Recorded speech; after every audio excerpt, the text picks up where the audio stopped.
Hallo ihr Lieben, wir drehen doch mal wieder ein Video. Eigentlich haben wir gesagt, wir haben nicht so viel Material dafür.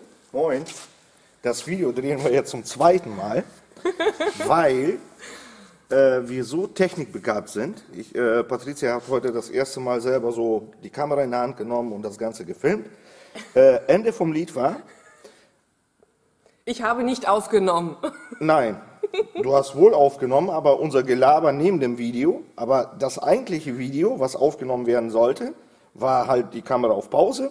Und bei dem Gelaber war die dann auf Aufnahmemodus. Super, dann machen wir das halt nochmal.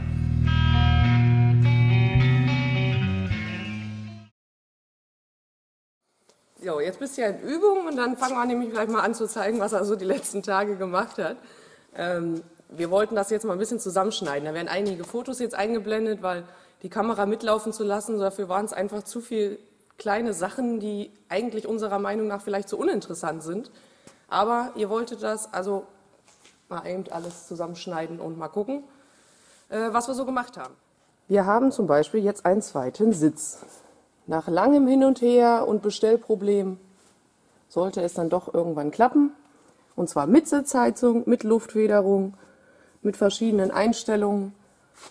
Und Armlehnen nicht vergessen. Und Armlehnen, genau, aber wir müssen unseren Griff etwas anpassen.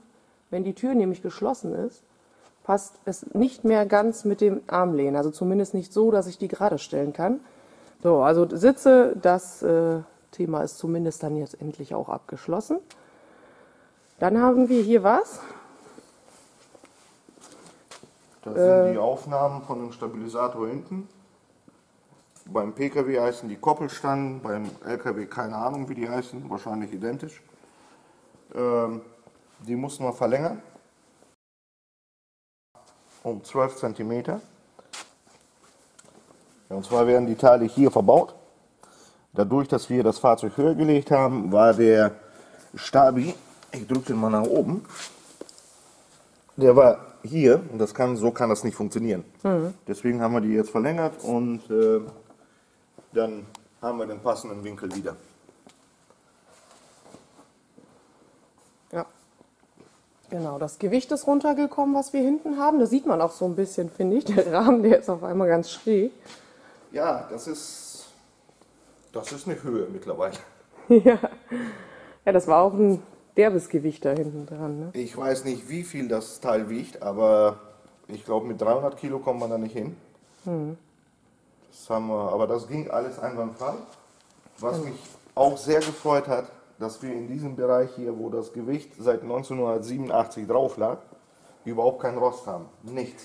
Okay, dann, da liegen die Tanks wieder mal. Die waren zwischendurch schon mal dran. Jetzt liegen Beim sie da letzten wieder. Video sah das alles so komplett aus. Genau. Jetzt ist das wieder Alles komplett auseinandergenommen. Aber das ist halt auch der Grund, warum wir nicht gefilmt haben, weil ich die letzten Wochen damit verbracht habe, alles anzupassen. Wenn es dann passte und wenn man dann dachte, okay, das sieht toll aus und so kann's bleiben, dann muss es wieder auseinander und ja, da hat man wieder zusammen, auseinander. Genau. Dann passte dies nicht, dann passte das wieder nicht. Das ist jetzt alles bei der Verzinkerei. Ich kann die Klamotten Mittwoch abholen. Und wir haben die Tanks endlich an der Stelle montiert, wo die hin sollen. Und das zum letzten Mal. Ja. Dann ist das Thema auch abgeschlossen. Was echt eine Herausforderung war, die passenden Tankgeber zu finden. Die Werte des originalen Tankgebers, die habe ich bei uns auf der Homepage veröffentlicht. Auch die Bestellnummern zum Beispiel für diese Tankgeber, die passen genau zu der Tankuhr, zu der originalen Tankuhr. Das hatte ich ja im letzten Video schon erwähnt, dass wir das so lösen wollen, dass wir einfach die Tanks separat schalten können und auf einer Anzeige Füllstand beider Tanks ablesen können. Ja, die technischen Daten, die haben wir auch auf der Homepage hinterlegt, weil wir festgestellt haben, wir mussten lange suchen, ne, bis wir da wirklich Daten gefunden haben. Und wir haben gedacht, wir machen es euch vielleicht leichter, wenn ihr da Interesse dran habt, dann könnt ihr euch die da abrufen und müsst nicht tagelang suchen. Da hinten liegen auch ganz viele Teile, weil unser Alex, der liebt es, wenn der Postbote kommt. Deswegen haben wir hier so ein paar Teile, wie unsere Griffe zum Beispiel, ne, für unsere Staukisten. Dann haben wir hier noch so ein komisches Teil. Was ist Das das? ist kein komisches Teil, das ist ein Trennrelais für die Batterien. Das ist eigentlich nichts anderes wie der handelsübliche Knochen, wo man die Masse der Batterien einfach von der Karosserie trennen kann, um ja, den Stromkreis zu unterbrechen. Ich möchte gerne das auf Knopfdruck machen können. Das ist insofern wichtig, wenn man Verbraucher im Fahrhaus hat, wie Navi, wie Radio und so weiter und längere Zeit irgendwo steht, dass die Batterien halt nicht leer gezogen werden. Ja. Genau, da hinten haben wir noch so ein paar Teile liegen, die ganz, ganz wichtig sind und euch bestimmt nachher am meisten interessieren werden. Aktuell ist es eigentlich nur langes, eckiges und rundes. Erzähl uns was dazu, Alex. Ja, das Material für unseren Zwischenrahmen, da sind die Längsträger, dieses Rundrohr, das wird quer eingeschweißt und das wird, denke ich mal, das nächste Video werden. Ja. Wir bauen unseren Zwischenrahmen selbst, federgelagert.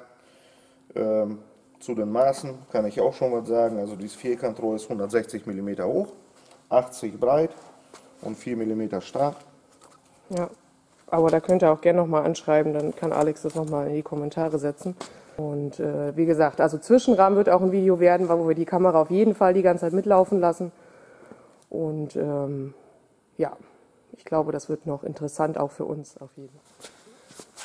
Eine Sache habe ich noch, und zwar gibt es Neuigkeiten. Ihr müsst jetzt auf den Straßen aufpassen, weil ab Montag fange ich mit meinem Führerschein an. Das heißt, ich will den Dicken nämlich auch fahren können. Klasse C. Ja, wir gucken mal, wie lange ich dafür brauche und ob ich das schaffe. Ja gut, wenn noch irgendwelche Fragen sind, einfach anschreiben. Wir versuchen das dann immer zu beantworten. Und ansonsten sehen wir uns im nächsten Video. Oder auf der Straße. Tschüss. Ciao.